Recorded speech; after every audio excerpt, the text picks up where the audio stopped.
can unmute and you don't have to show us your face, but if you'd like to, you can. I'm going to switch my camera off after this. But yeah, basically, first of all, welcome and thank you so much for joining us. And yeah, we can get right into it.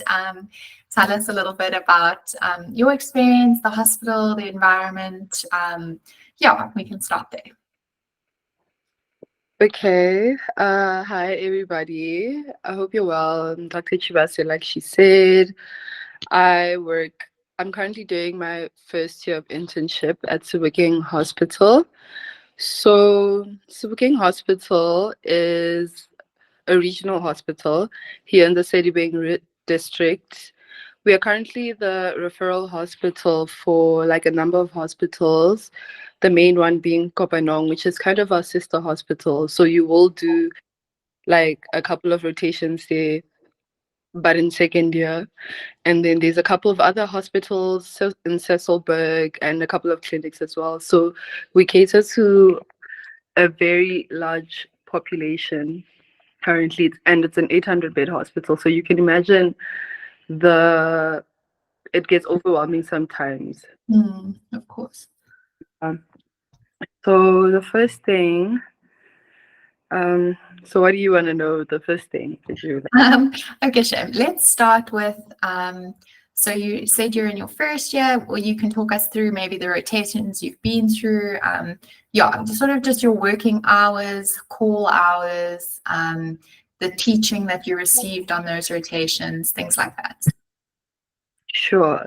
So I've done 3. I'm currently in my 3rd rotation. I started with internal medicine, then obs and gynae, and then now I'm in pediatrics. So what I've gathered from all of these, in terms of hours, a day starts typically at 8. Some rotations will have it at 7:30, but you start at 8, and then the end of a workday is at 4 p.m.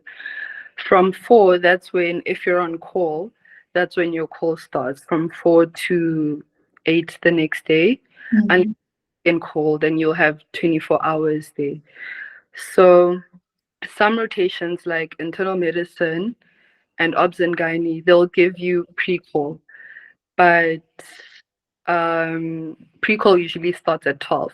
So from 12, if you've done whatever you've had to do in the ward, you can leave and then come back at 4 and start your call. But some rotations might not. Like, for example, in peds now, we don't get pre-call. So you do whatever you have to do, and then you just carry on into your call. But that's basically the hours. So weekends, it's 24 hours, and then weekdays are 16-hour calls.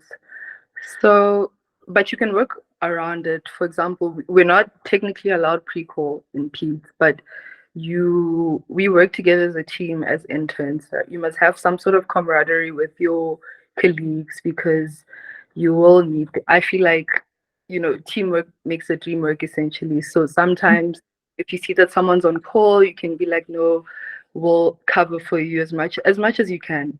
It doesn't work all the time. So currently, the working hours are decent, but the challenge that we have is that we are short-staffed. So the number of interns that we started with, for example, in internal medicine, it was 12 of us, and it was perfect hours. We got enough rest. That's not the same number that we have now. I think it's currently 9 of us doing peds, so we're a bit strained. But otherwise, I think the hours are not bad, really. Okay, and in terms of, say, the number of calls you did in a month, did you get any weekends off, or how was it for you? Oh, it's different for every rotation. Like internal medicine, I think by far was the best rotation because they really took that aspect like seriously in terms of affording us time off. So you have 2 weekends where you're on, and then you'll have 2 weekends off. In obs and gynae, it was sort of the same case as well. You'll have 2 weekends on, 2 weekends off. Peds, technically, we do have 2 weekends on, 2 weekends off, but we have mandatory Friday calls. So you end up, your Saturday is gone because you're at work. But that's kind of the gist of how the calls work. And our overtime hours. So calls fall into overtime. We are not supposed to go above 80, max 88. So different departments find different ways to deal with it. In PEDS, once we've capped like 80 hours, then sometimes they won't be interns on call. Seniors will fill in those spots. Other rotations managed to give us the 80 hours. In obs and gynae, it was kind of a problem because if you don't say anything, they will literally make you work even 100 and something hours. Yeah. What we did was that so I was the group rep for that rotation. So I said that either we do cap at 80 hours, or if we reach about 96, then we get a day off. So that's what we got, a day off. So that's basically it. Okay, cool. And then in terms of those rotations that you did, how did you find, sort of, did you feel like there was enough supervision from consultants or more senior MOs? Did you get any teaching? What was that like? Okay, so Sebokeng falls falls under the vid circuit of hospitals. So it's supposed to be academic, but really they try their best. Internal med really tried. So in all these rotations, we have to do presentations. So you do have to, read and keep up with stuff, because you will be asked questions in rounds or wherever. In terms of supervision, I feel like we do get sufficient supervision, really. I've never felt like I've been on call and I was alone or that I couldn't ask. You mostly have MOs. It is a regional hospital, so we don't have a lot of regs, but even the MOs do try, at our hospital at least, like, to give you a chance to do things. You have to go for, if you want to do procedures, just say you want to do them. If you don't say, they won't give you the chance. If you don't ask, you won't get taught, basically. But yeah, they do try. Like, I think the sufficient as well. Okay, I'm glad. And then just in terms of a question that everyone always wants to know, I think, when you're a med student, is just around sort of your salary. Do you get rural pay at that hospital? How does it sort of work? If you're comfortable chatting about that, we'd love to know. Okay, so salary-wise, you'd be surprised, but I'm not really sure exactly how much it is. I know it's where it's supposed to be, but it's around, I think when I started, we had 48,000 something. And then we got a salary increase, but by 1,000, because most of it was taxed. The tax is insane, by the way. Like, if you want to know, your salary before tax it's quite a lot. But it got increased, so now we get around 49,000 something. And then around about July, you get your tax returns, which will amount to, if you started the year in Jan, right? I'm not sure for people who come in April, June.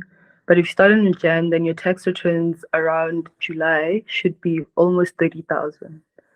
So you get like a lump sum of that amount. So the gang we don't get a rural allowance, but I feel like it's based on where it's based, it seems like the kind of place you should get a rural allowance, but we don't. What we do get though is accommodation allowance, which is 30.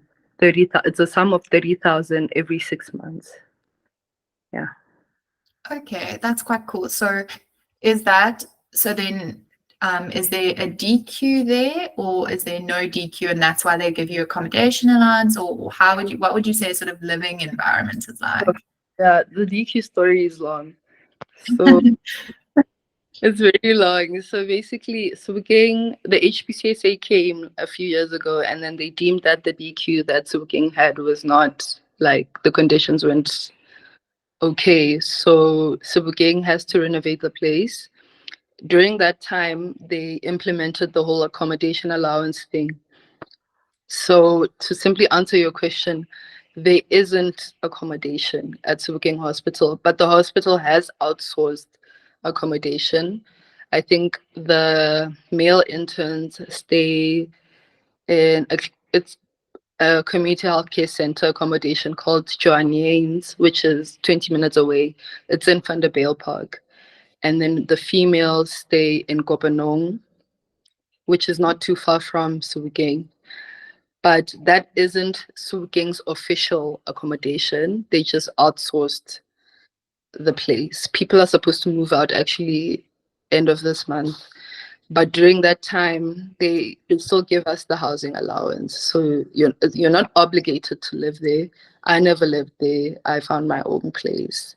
There isn't really nice. I wouldn't recommend staying in Sebokeng. Like, I wouldn't recommend. Okay, so is that because the sort of area around is unsafe, or? Yeah, it's not very safe at night anyways. So it's not a nice place. I don't want to say it like that, but there's not much there. People do live there, but I personally, like, I wouldn't live there and I wouldn't recommend it to anyone. No one has recommended to me when I was asking, and I can see why. It's not ideal. Hmm. Yeah. Okay. And then, so then in terms of accommodation, would you recommend then that you would kind of need your own transport, if you're not willing to stay sort of around Sebokeng, then to, you'd have to sort of drive in and out to the hospital then, I'm assuming? Yeah, so your options would be staying at these outsourced accommodations, right? In Kopanong or Johan Haynes, they do provide transport. Okay. Or you find your own place, and then you would have to have a car because it's roundabouts. A lot of the people I know stay in Vanderbijl or Duncanville. Those places are around about 20 minutes away from work. So you would have to have a car. I didn't have a car initially, but I just had to sort that out as soon as I could because I didn't stay close. Okay, cool. Then I just wanted to ask a little bit about your life sort of outside of hospital. Would you say that there's things to do from like the social scene, that side? How do you find it? Is your mental health okay? Yeah. So I can't say for everybody's experience is different, but the social scene is there. It's just there aren't a lot of places to go hang out at, but there's a lot of things to do around here. You know, if you want to go out, there's places to go out to. If you want wholesome things, if you want to go boat rides, things like that, there's stuff to do. Having finding the time. For me, the challenge has been that after work, like, I'm always exhausted. On weekends, I'll be tired, but like, you just have to really tell yourself that you're going to go out and do these things because you can never say you'll have to find the time. Let me say, you just have to make the time yourself to go out and go do these things. Joburg is also not too far. I usually frequent Joburg because that's where, like, my friends are, and that's the place I know because I used to go to vets. So that's kind of my scene. But there is stuff to do, and you will have the time to do them. It's just now you getting up and saying, today I'm gonna go do this. Like, I have my friends don't a few of my friends don't struggle with these things. Even after work, you can go out with your colleagues or your friends, get to know everybody. It's Yeah, you do have the time to have a social life. Okay, cool. I think that's really important. So it's good to hear that that is an option. I just also wanted to ask, we often get questions about if you are someone that's coming to the hospital and you sort of only have English, will you be able to cope in the hospital environment? Would you then not recommend Sebokeng, or what would you say? Okay, I can answer this one. So Sebokeng is like, it's mainly Sotho speaking people. Before coming here, I could not speak like a lick of Sesotho. Even now, really, it's difficult for me to speak, but I'm catching on. But you can cope with only if you're an English speaker. But obviously, when you get here, you do have to learn, just certain phrases and words just to help your patients at the end of the day. You can't just come and say, oh, you only speak English, and then by the end of those 2 years, you only speak and understand English. I don't know if you get what I'm saying. No, absolutely, yeah. Somewhere you will pick up the words, like your coworkers are also very lovely. The patients aren't, they're also understanding. If you have trouble speaking with patients, there's always people to help. The sisters are always there also to help you as well. So yeah, I say that the environment here it's quite lovely. The people are very nice. That's one thing I can say. Okay, cool. And then in terms of when you applied, was Sebokeng was that your first choice, or sort of where was that on your list of internship options? Yeah, how did it kind of pan out for you?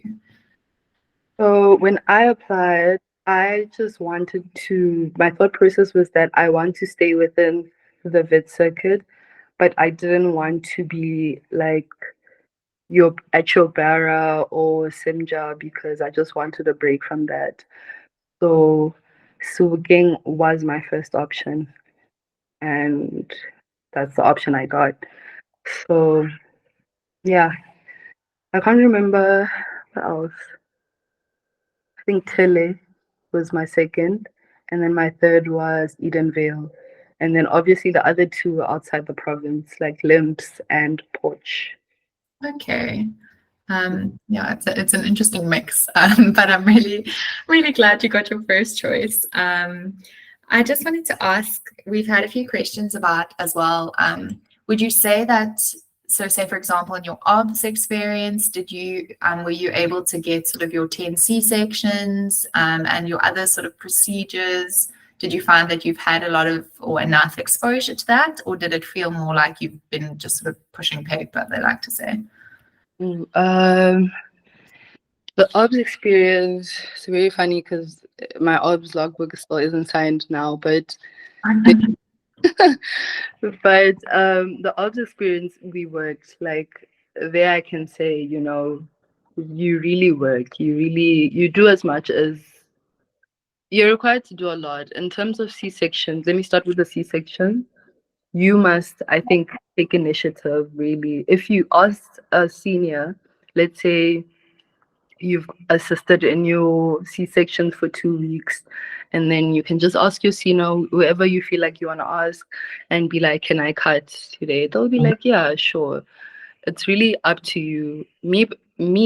I started cutting in the second month, right? Because I just wasn't, I just felt like I had the time and I really wasn't that interested in the beginning. Whereas there's people who started cutting second week, a friend of mine did, I think he cut 15 because it's just something that he's passionate about. So he would always be like, he wants to cut. So the opportunity to do that is very much there. In terms of other procedures as well, you do have the opportunity to do them. It was one of those, like, OBS was one of those rotations where the seniors will show you how to do something once in the beginning, and that's maybe your first day or second day. Like MVAs, if you're on cover, then you have to do them and you have to finish them. You can't leave them over for the next person the next day. They will fetch you to come do them, like to finish what you had to do. So OBS really, that was a rotation where we worked. Like there was no such as pushing paper. You work, you see the patients, you do the procedures. If you're eager to learn in the beginning, just let them know. They're not gonna ask you, no one is gonna ask you whether you want to do something. You must be the one to like be proactive about these things. Yeah. Yeah. And Okay. the supervision day sometimes. I remember I was cutting a Caesar once and I was taking so long and it's too tired, and my senior was just like, you know what, it's okay, we can swap over and finish and you can try the next one or the next day. Not, it's okay. Okay. So did you find then that, well, it sounds like there's not too much of a hierarchy in terms of the hospital and, you know, sort of working with seniors? Do you feel as an intern that you're often undermined, or does it sort of feel like we're all working as colleagues and it's a healthy environment in that sense? I think so, yeah. It's different for every rotation. Like maybe for internal, that hierarchy, it's there, but it's not like they undermine you. But it's because the consultants really are present. You know, they'll want to round, but like maybe twice a week. So during that week, you see the patients. You have patients that you see, right?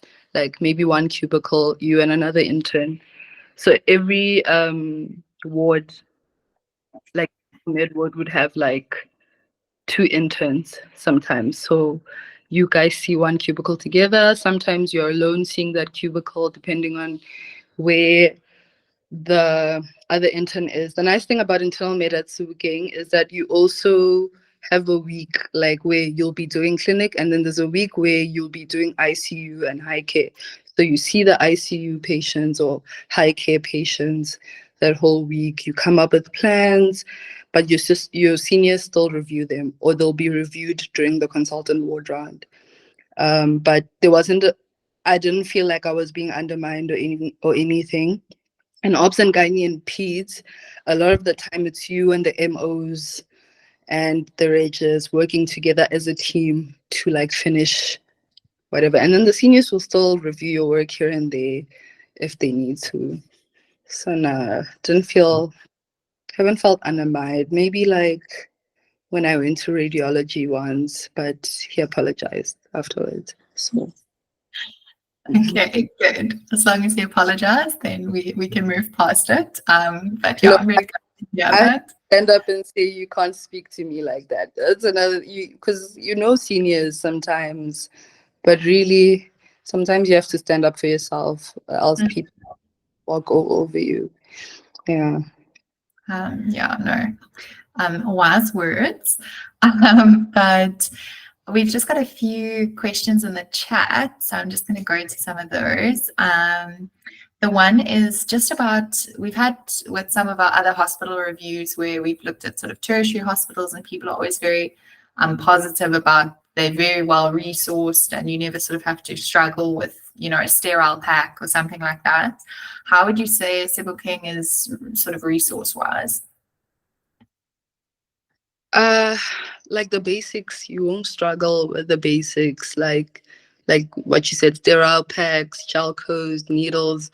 Sometimes they won't be. I'm just saying in the departments that I've had so far, I haven't really had to struggle, but there have been times where you'll find there's no pink gel codes in that ward. Now you have to go somewhere else to ask. Or the other day we didn't do a Caesar because she was a high BMI patient and all the needles they had at that time for spinal were not, were not working, and they just couldn't find the needles. Blood gas machines not working. We have a lot of blood gas machines, but I've never seen them all work at the same time, so there's that. I wouldn't say it's terribly, like, it's not under resourced, but they really can do better because the budget is there. They just need to order the things. It's not like they get them. The sisters or whoever's responsible for ordering has to order. The maintenance people have to also come and make sure that the things are working. So there's that. It's not as great as your tertiary hospitals where things are always there, but it's not like impossible. I hope I'm being clear. It's okay, but we could do better. Okay. No, yeah, I'm with you. And then another question was about how leave days are structured. Yeah, because I know some places they sort of allocate interns to specific weeks that they're allowed to take off, and it's kind of all in the beginning of the year or in arbitrary months. Yeah, I'm not sure if you guys have a similar thing, or how does it work? So I think in total we have, in the whole year, you have 22 leave days, if I'm not mistaken. So you'll take 1 week each rotation off. We work the leave days amongst ourselves. Like nobody allocates our leave days. So in each rotation, you'll take a week off. But when it comes to who's taking the leave when, we are the ones who decide amongst ourselves. So that's how it works. And obviously, you must just make it in a way that it works for everyone. We can't have 3 people taking leave the same week. So I think max is 2 people. Yeah, each rotation, 2 people can take leave at the same time, but more than that, you can't. But we allocate the leave days ourselves. Nobody does it for us. Okay, cool. Then in terms of, so there's another question here that says, sorry, I'm not from Gauteng. I didn't hear, where is Sebokeng? And in terms of how far is it from sort of a town or city? Yeah, how close are, I suppose, your shops, things like that? If you can just go over that one again. Sebokeng is in the Val, which is like 45 to an hour away from Joburg.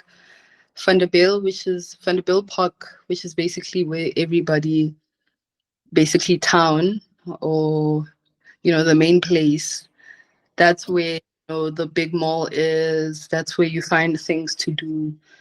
That place is 20 minutes away from Sebokeng. That's where I live currently. So I drive 20 minutes to work and back.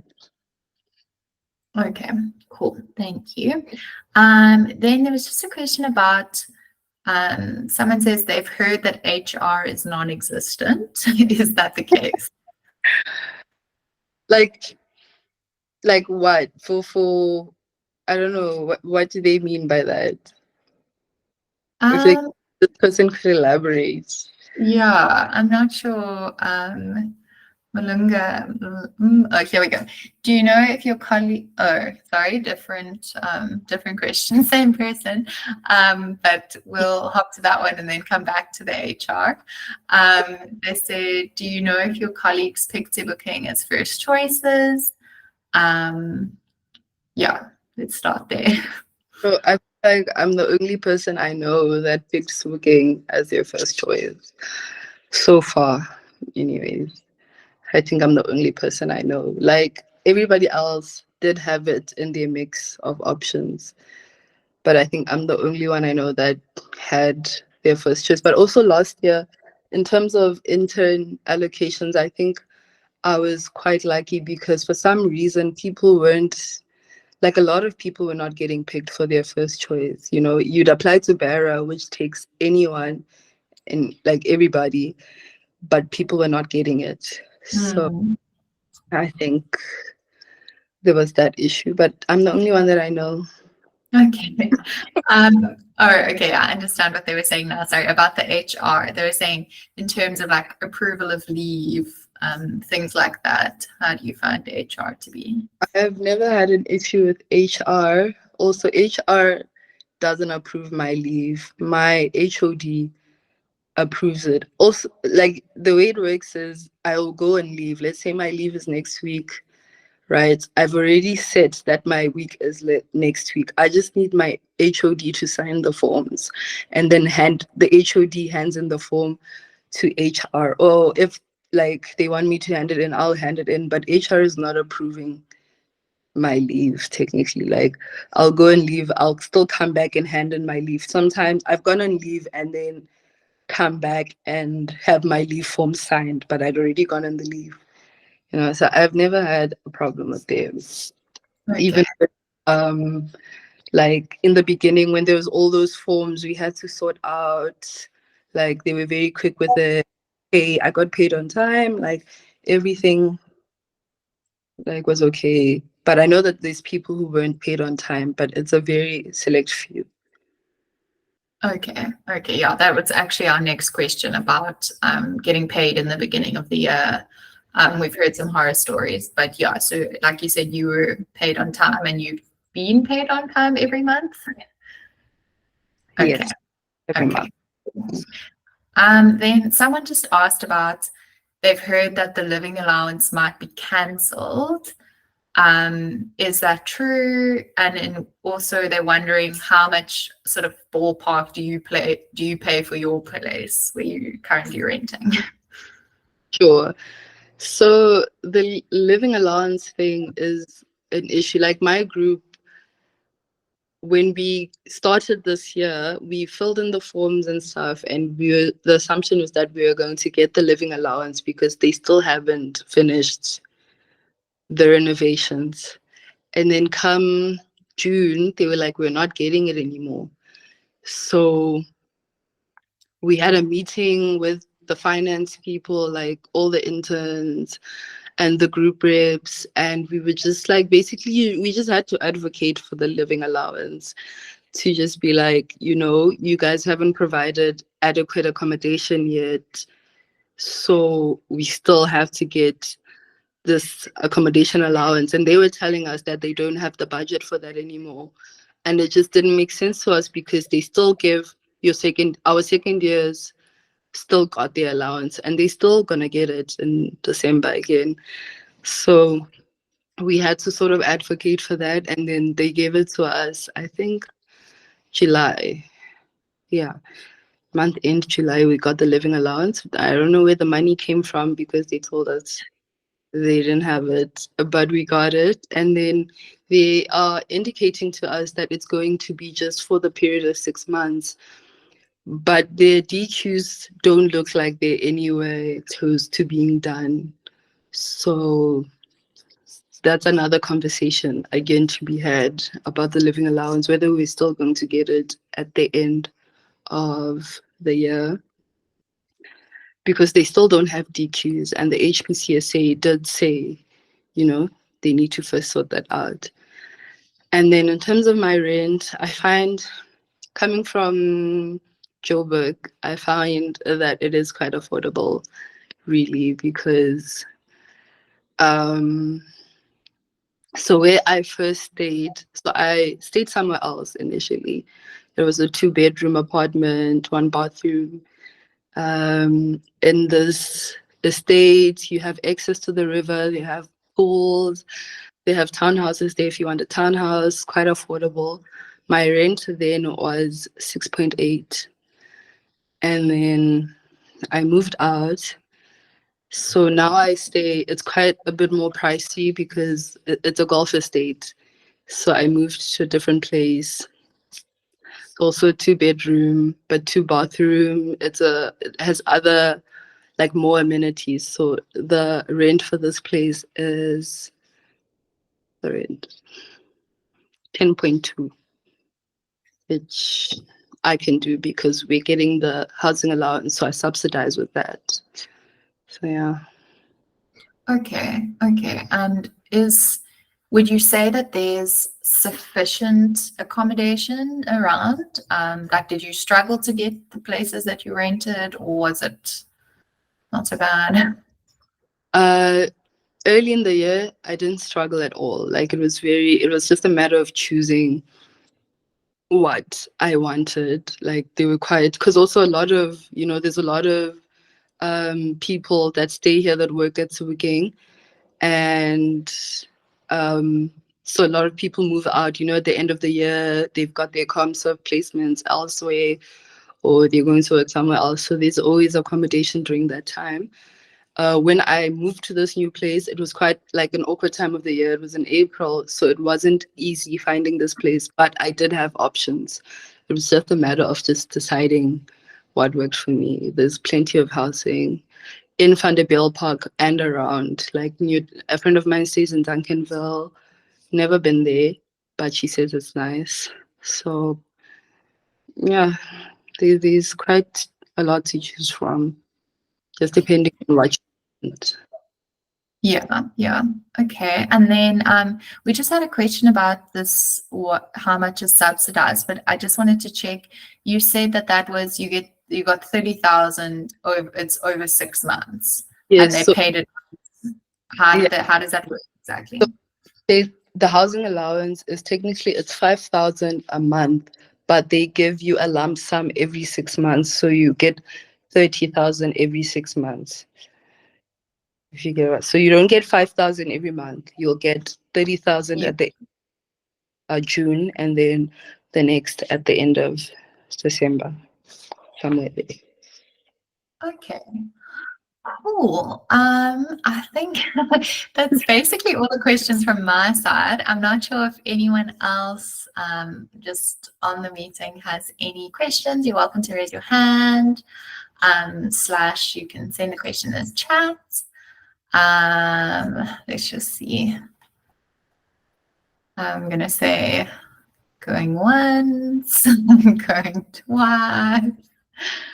Okay, we just have a question. Okay, well, we'll go with the hand. I'm sorry, I can't see who has their hand raised, but please unmute and feel free to ask.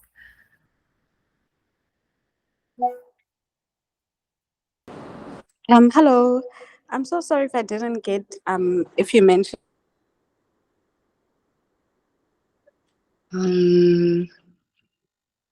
Is it me who can't now? No, I was going to say the same. I think your mic, you've just cut out. We can't hear you.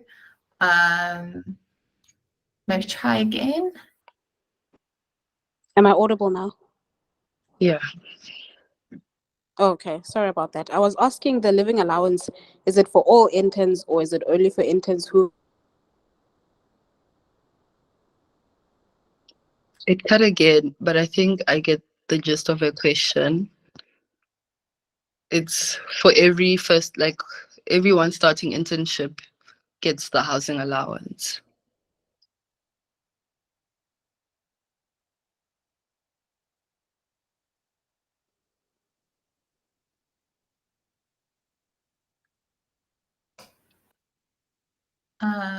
We lost you again in terms of audibility, but I'm going to hope that your question was answered.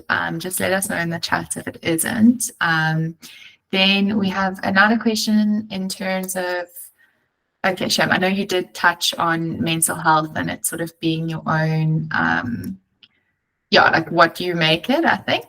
But someone asked rate in terms of mental health. So I don't know if you want to give it a rating out of 10. I think I spoke about social life, but like not mental health in general. My bad. Okay.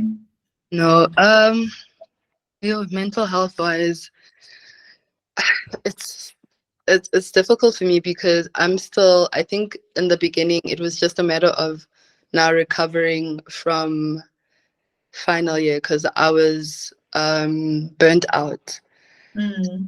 So mental health it's okay, but like my challenge has been that I'll start the rotations, on a high, and then somewhere I get like very burnt out, motivation is on a low.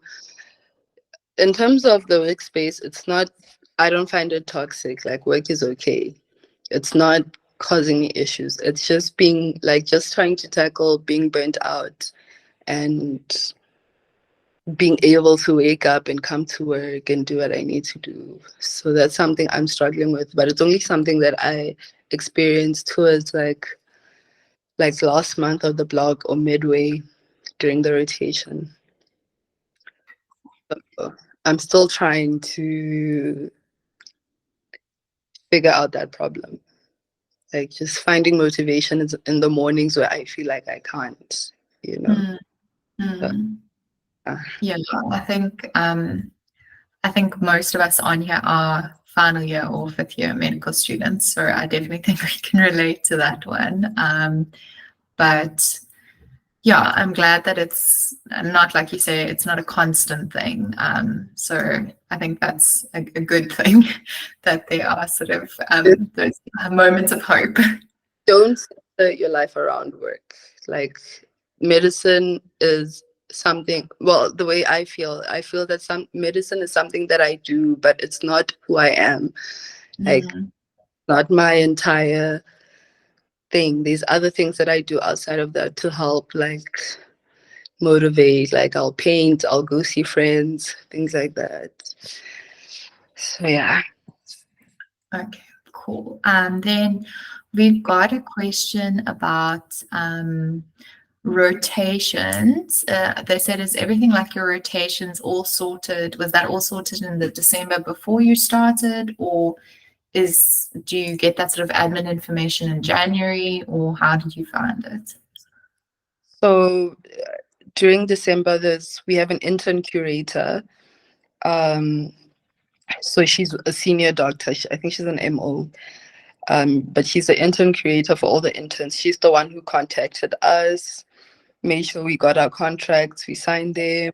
She's the one who gave us our allocations before we started. I had the benefit of choosing which one I had to start, but I had to, like, which one I wanted to start with, but it's, I had to really push for that one. Okay. Okay, cool. And then, here's a question about that living allowance. She just wanted to know, is the living allowance for all interns or only those who indicated that they want to live at DQ? So do you have to have said you want to stay in the DQ to get that living allowance, or? Because the idea is that money is supposed to help you find accommodation outside the hospital while they are renovating their DQs. Yeah. Okay, cool. Body. Okay. I mean, just in terms of, there was another question about additional expenses. Obviously, I think it varies. So for you, that's not living in one of the outsourced accommodation, I imagine it would be different. But for those staying at the outsourced accommodation that they have made available, do you know if they need to pay for water and electricity separately, or? I'm actually not sure about that one. Like, I can find out and, like, send you an answer just to share with everyone. But they weren't paying much from what I know. Even with water, that place really just had a lot of issues. I think the problem with so I really don't understand know how much, because sometimes they didn't have hot water or water for the longest time. They didn't have electricity sometimes. I don't know exactly how much they were paying. Not more than 1,000 though. Not really sure. Okay. But No. I can imagine you save quite a lot of money though, staying in the accommodation that they provided. Yes. From your experience with where you're renting now, is your water and electricity included in your rent, or is that something you pay separately? So my water is included, but my electricity isn't. But it differs with the different apartments. Like, my other friend pays for both her water and electricity. So it differs. But you will pay for one of the utilities, if not both. Okay. Okay. And then the last question in the chat is just about, what would you say your biggest challenge of being a first year intern is, and any advice for a worried final year? I think for me, it's just maybe getting over my fear of just messing up. So I would struggle to put myself out there for, like, doing procedures and certain things. Like, looking back at internal med, I feel like I could have done more. I could have been more proactive, but I just held back a lot. And then I only started picking that up on my second rotation midway. So maybe just try to put yourself out more. Don't be afraid of making mistakes. As long as they're not detrimental to the patient, but, like, Just try put yourself out there more, try to be seen, because the more, if you seem more enthusiastic about things, they're more willing to teach, things like that. So, and the advice for a tired, A worried final year. very final year. Whew. Oh my gosh, for worried final year, I feel like it's very cliche or cheesy, but you know what? You've made it this far, you just need to give that last push. You can do it. You've done it 5 years prior. You can just do it for this last one. Everything is coming together in final year. I feel like things make more sense. Sometimes you even feel like more of a clinician. You just need to trust yourself more. Where you feel like you're lacking, you identify those places early on and see where you can improve and how you can improve early on. But just remember that you can do it and just take it one step at a time. Also give yourself some grace. You've done amazing so far. So yeah. Sure. Thank you so much. There we've got another one, which says that I saw, so in our list that we got given, Sebokeng is actually not one of the options in Gauteng. Did you pick, what is they say Kopanong? Yeah, with Oh, us, Kopanong. So yeah. yeah, on our list as well, Sebokeng wasn't there. It was written as Kopanong. So I put Kopanong. No, but when we get the list, it's Kopanong. But when you go on there on the website to apply, I think it says Sebokeng, if I'm not mistaken. But if it doesn't, then you pick Kopanong. It's the same thing, because Kopanong doesn't have first year interns. So if they put Kopanong there, it means it's for Sebokeng. Okay, cool. Thank you so much. Let me just double check. Anyone else? Any questions, concerns, comments? No. I don't know. I hope I paint this whole thing as like a rosy experience, especially at Sebokeng. Like it's not all flowers and roses. Like it's yeah. Some days are just better than others, but I think that is the common experience everywhere you will go. Like it's tough, but you find your footing. Also, what I've noticed in these hospitals where you find you have to do more with the little that you've been given, it makes you into quite a great clinician in the long run. So yeah, just you like your best, guys. You'll be great, and I wish you all the best. Oh, shame.